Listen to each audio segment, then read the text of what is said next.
Oi. Berikut kisah dari Bangka Belitung. Si penyumpit.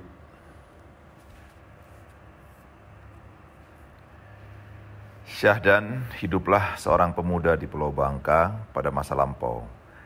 Ia hidup seorang diri di gubuknya. Kedua orang tuanya telah meninggal dunia. Tidak ada yang mengetahui pula siapa namanya yang sesungguhnya. Orang-orang hanya memanggilnya si penyumpit. Meski miskin kehidupannya, si penyumpit sangat jarang bersedih atau meratapi kemalangan hidupnya. Sebaliknya, si penyumpit malah senantiasa terlihat gembira. Selain itu, si penyumpit juga dikenal baik hati dan ringan tangan dalam membantu siapapun juga yang membutuhkan pertolongannya. Si penyumpit tinggal di sebuah desa yang dipimpin oleh Pak Raje. Pak Raje dikenal tidak baik kelakuannya. Ia kejam, sewenang-wenang, dan kerap memanfaatkan orang lain demi keuntungan pribadinya.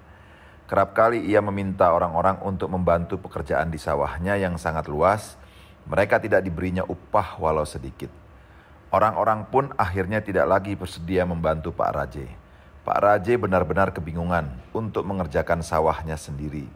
Terlebih-lebih amat luas sawah yang ia miliki. Begitu luas sawahnya hingga untuk sekedar memanen tanaman padinya yang telah masak pun ia telah sangat kerepotan. Akibat keterlambatannya memanen tanaman padinya yang telah masak, beberapa ekor babi hutan merusak tanaman padinya. Dengan rakus, babi-babi hutan itu memakan batang dan tanaman padinya. Tak terkirakan marahnya Pak Raje mendapati kenyataan itu. Ia merasa harus segera memanen tanaman padinya dengan memanfaatkan tenaga orang lain jika tidak ingin babi-babi hutan itu memakan semua tanaman padinya. Tetapi siapa yang akan dimintainya tolong jika hampir semua warga desa tidak lagi mau membantunya? Pak Raje mencari cara. Ketika terlintas sosok si penyumpit di benaknya, Pak Raje pun menemukan cara. Ia mendatangi si penyumpit. Katanya, "Penyumpit, almarhum ayahmu pernah meminjam uang kepadaku. Belum sempat hutang itu dibayarnya, namun ayahmu telah meninggal dunia. Sebagai ahli warisnya, engkau tentu harus membayar hutang ayahmu itu." Si penyumpit benar-benar terkejut mendengar ucapan Pak Raje. Seingatnya ia tidak pernah mendapat pesan atau cerita dari ayahnya perihal hutang ayahnya kepada Pak Raje. Namun, jika memang benar ayahnya berhutang, ia bersedia membayarnya.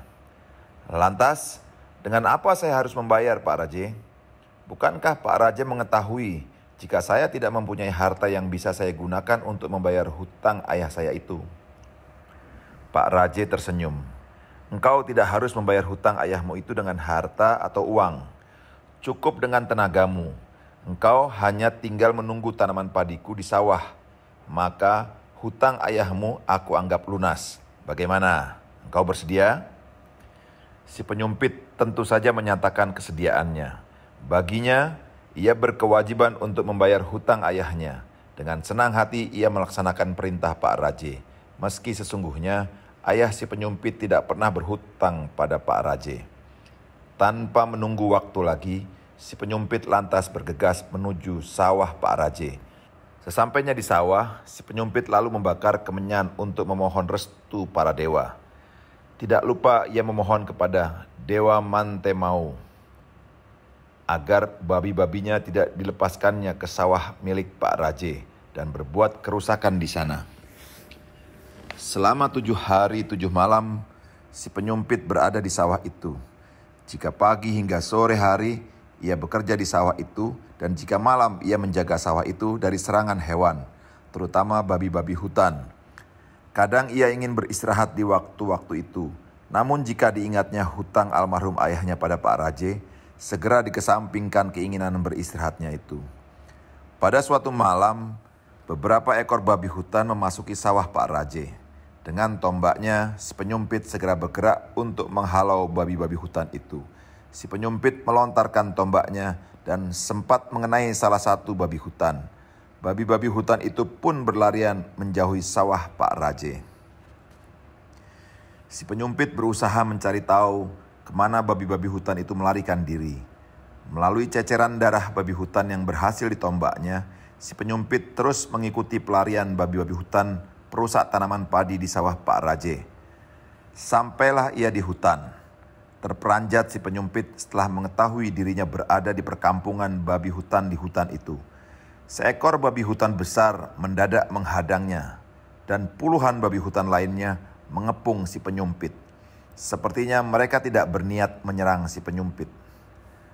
Babi hutan besar itu adalah raja babi hutan. Kepada si penyumpit ia menyatakan, jika babi hutan yang ditombak si penyumpit adalah putrinya. Karena engkau telah menombak putriku, maka hendaklah engkau menyembuhkan lukanya, kata raja babi hutan itu. Si penyumpit meneliti seekor babi hutan betina yang terluka kakinya akibat lontaran tombaknya. Dibersihkannya lah darah yang mengucur di kaki babi hutan betina itu, dan kemudian diobatinya dengan ramuan berbagai daun. Luka itu lantas dibebatnya. Katanya, besok pagi ia akan dapat kembali berjalan. 3 atau 4 hari lagi lukanya akan mengering, dan ia akan kembali sembuh seperti sedia kala. Raja babi hutan menyatakan terima kasihnya. Ia memberikan kemenyan kepada si penyumpit. Katanya, bakarlah kemenyan itu dahulu agar engkau selamat dalam perjalananmu. Sebagai ucapan terima kasihku, kuberikan kepadamu 4 bungkusan. Ketahuilah, masing-masing bungkusan itu berisi kunyit, buah nyatu, daun simpur, dan buah jengkol.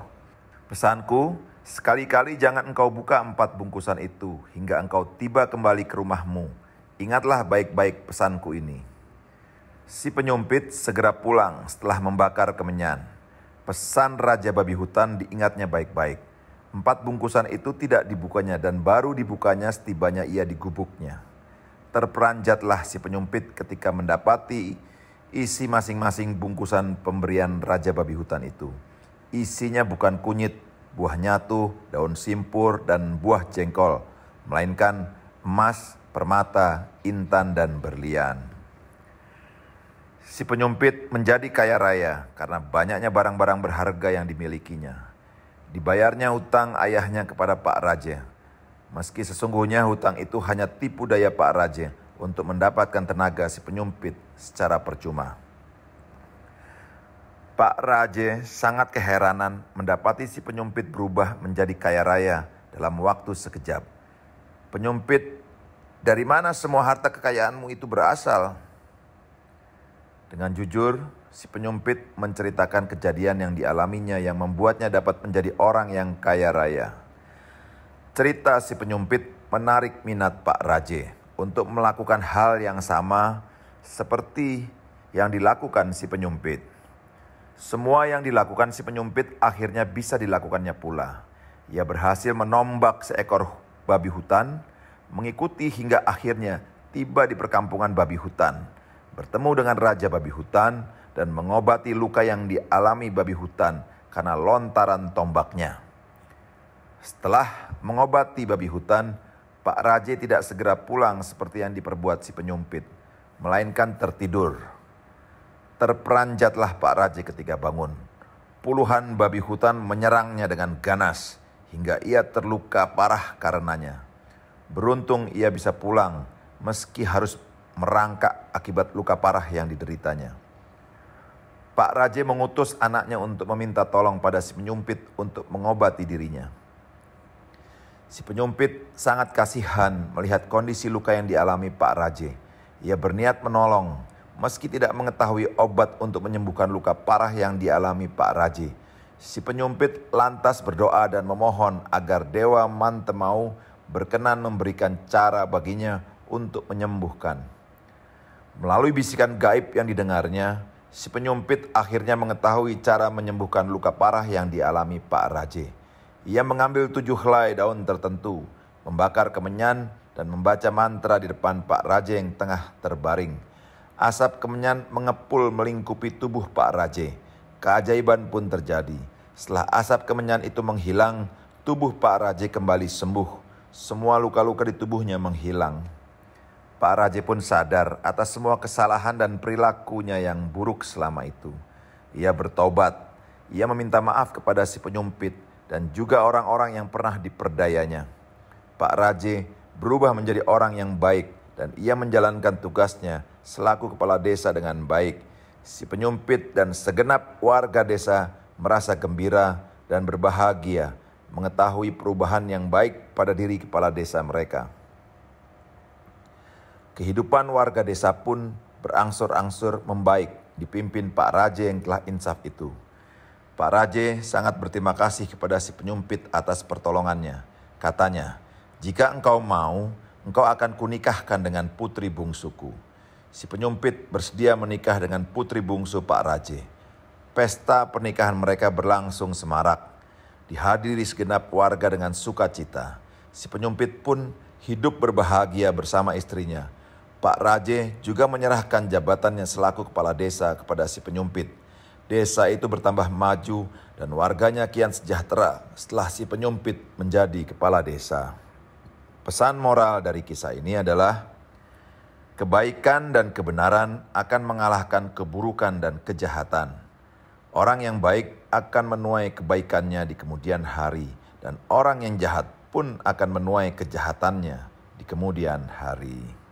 Salam Oi.